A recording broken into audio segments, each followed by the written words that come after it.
The second legislative session complete, the door is now open for Governor Greg Abbott to call lawmakers back for another special session, this time to tackle redistricting.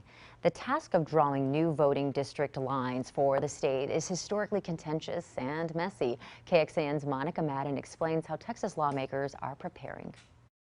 Think that you're going to see a lot of friction, a lot of fighting. Tensions between Texas Democrats and Republicans were already high after the political chaos over the elections bill. If you think the voting was fierce, imagine when it comes to redistricting. Soon, lawmakers will have to come together to make crucial decisions about how to change these current voting districts. 2020 U.S. Census data shows Texas's population exploded, jumping 16% in 2010 to 29 million. In rural Texas, we're growing. We're not growing as fast as our friends in the urban areas. Republicans like Representative James White want to ensure rural constituents are not overlooked. Of course, our rural areas will be trying to pull population to their area in order to get these districts whole. But Democrats like Representative Ron Reynolds fear Republicans will ignore the best interest of minorities, as Texans of color accounted for 95% of the state's population growth.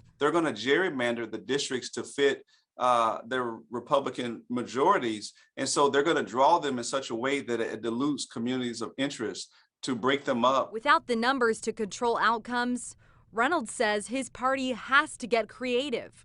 I anticipate they're going to be a mass disagreement, and then it's going to end up in the courts where they will ultimately make their decisions. So the best thing that we can do is to try to build a record through the hearings and through the floor debate so that we can preserve that for the litigation. That was Monica Madden reporting. Now, if history repeats itself, a court battle is likely. That's where the 2010 and 2000 redistricting fights ended up. Last time, federal court rulings found lawmakers discriminated against Hispanic and Black voters in particular.